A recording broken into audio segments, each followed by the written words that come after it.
ये है नॉर्वे, दुनिया का 5वां सबसे अमीर मुल्क। इतना अमीर कि इसकी 50% आबादी बिलियनर है। मगर नॉर्वे शुरू से ऐसा नहीं था। 18वीं सदी में मशहूर इकोनॉमिस्ट थॉमस मॉल्थन ने जब नॉर्वे का विजिट किया तो इसने एक ऐसा मुल्क देखा जिसका वेदर बहुत ही खराब था। जिंदा रहने के लिए वहाँ के लोग खेती बाड़ी करके और मछलियाँ पकड़ के अपना पेट पालते थे। एक ऐसा पहाड़ी मुल्क जहाँ पे साल के 6 महीने बहुत खतरनाक सर्दी पड़ती थी, जिसकी वजह से खेती बाड़ी करना बहुत मुश्किल था। इस मुल्क के लोग बहुत ही कम पढ़े लिखे थे और खेती बाड़ी ना होने की वजह से ये मछलियाँ पकड़ के बहुत मुश्किल से अपनी 2 वक्त की रोटी पूरी करते थे। जब थॉमस ने इस मुल्क की इतनी बुरी कंडीशन देखी तो वो इस मुल्क से चला गया। थॉमस के जाने के कुछ ही टाइम बाद नॉर्वे के हालात बहुत खराब हो गए और मईशत पूरी तरह से तबाह हो गई। सबको यूं लग रहा था कि ये गरीबी नॉर्वे को ले डूबेगी, मगर फिर ऐसा क्या हुआ जिसकी वजह से आज नॉर्वे दुनिया का 5वां सबसे अमीर तरीन मुल्क है। ये है वो कंट्रीज जिनके पास दुनिया के 85% ऑयल के रिजर्व्स हैं, जिनका टोटल जीडीपी दुनिया की जीडीपी के सिर्फ 8% है।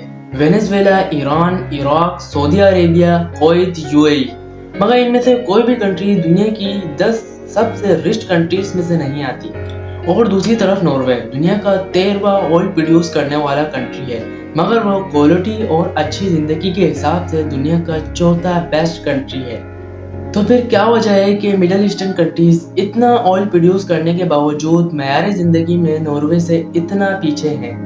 इसकी वजह है वो तरीका जिसे कहते हैं ऑयल कर्ज। ये बिल्कुल सपने जैसा है। तेल निकलने के बाद रातों रात वो मुल्क अमीर हो जाता है और मुल्क के हुक्मरान इन पैसों को टैक्स और महंगाई कम करने के लिए इस्तेमाल करते हैं, जिसकी वजह से मुल्क की करेंसी के रेट बढ़ने लगते हैं और लोगों के लिए इम्पोर्टेंट सामान खरीदना आसान हो जाता है, जिसके नतीजे में मुल्क की लोकल कंपनियां बंद हो जाती हैं और बेरोजगारी बढ़ने लगती है। यही हुआ वेनेजुएला के साथ। मगर ऐसा नॉर्वे के साथ क्यों नहीं हुआ? असल में नॉर्वे की टोटल मईशत सी ट्रेड से चलती है और जबरदस्त लोकेशन होने की वजह से नॉर्वे वुड, फिश और टेम्बर अपनी शिपों में लोड करके पूरी दुनिया को सप्लाई करता है। और इसके साथ जो सबसे बड़ा काम नॉर्वे ने किया वो था हुकूमती निजाम बनाना, जिसका बुनियादी मकसद था सियासी ताकत और पैसा किसी भी एक आदमी के हाथ ना आ जाए। और नॉर्वे को कुदरत की तरफ से एक और एहसान भी मिला हुआ था, वो था सस्ती इलेक्ट्रिसिटी बनाने का तरीका। मगर इस वक्त नॉर्वे की total hydro power generation companies गैर मुल्की थी। इस सिलसिले में नॉर्वे की हुकूमत ने एक बिल पास किया जिसमें गैर मुल्की कंपनीज को हाइड्रो पावर ओनरशिप से रोक दिया। इस दौरान रेलवे, रोड, इलेक्ट्रिसिटी का जदीद निज़ाम आया और इकोनॉमिक इंडस्ट्री ग्रोथ होना शुरू हुई। 1945 से 1975 में नॉर्वे की जीडीपी ग्रोथ थी 3.3% और दुनिया में सबसे ज़्यादा टैक्स नॉर्वे में था। गवर्नमेंट टैक्स का आधा हिस्सा एजुकेशन, वेलफेयर और पब्लिक इंडस्ट्री को सपोर्ट करने में खर्च करती थी। 1978 में नॉर्वे में बेरोजगारी ना के बराबर थी।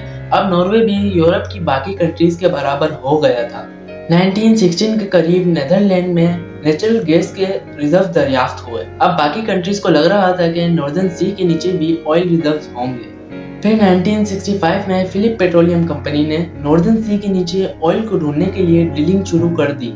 2 साल तक ड्रिलिंग करने के बावजूद कोई ऑयल के रिजर्व दरियाफ्त नहीं हुए। फिर फिलिप पेट्रोलियम कंपनी ने आखिरी दफा ड्रिलिंग करने का फैसला किया और इस बार इन्होंने डीप ड्रिलिंग करना शुरू कर दी और फिर आखिरकार 1970 में ऑयल के रिजर्व दरियाफ्त हो गए और नॉर्वे कुछ ही सालों में ऑयल प्रोड्यूस करने वाला सबसे बड़ा मुल्क बन गया और नॉर्वे की किस्मत पूरी तरह से बदल गई। मगर ये तो मिडिल ईस्टर्न कंट्रीज के साथ भी हुआ था, जैसे कि सऊदी अरब, ईरान, इराक, यूएई। मगर फिर नॉर्वे ने ऐसा क्या किया? नॉर्वे की गवर्नमेंट पहले ही ये बोल चुकी थी कि नेचुरल रिसोर्सेज पे किसी भी एक पार्टी का कंट्रोल नहीं होगा। नेचुरल रिसोर्सेज से होने वाला सारा प्रॉफिट लोगों पे ही खर्च किया जाएगा और फिर इस नतीजे में बेरोजगारी बिल्कुल खत्म हो गई और नॉर्वे दुनिया की टॉप 10 कंट्रीज में शुमार होने लगा। फर्क है मुल्क और कौम के साथ सिंसियर होने का। फिर भला मुल्क कामयाब क्यों नहीं होगा? तो ये थी हमारी आज की इंटरेस्टिंग स्टोरी। अगर आपको स्टोरी अच्छी लगी तो लाइक करके चैनल को सब्सक्राइब कर देना। मिलते हैं एक और नई वीडियो में। खुदा हाफिज।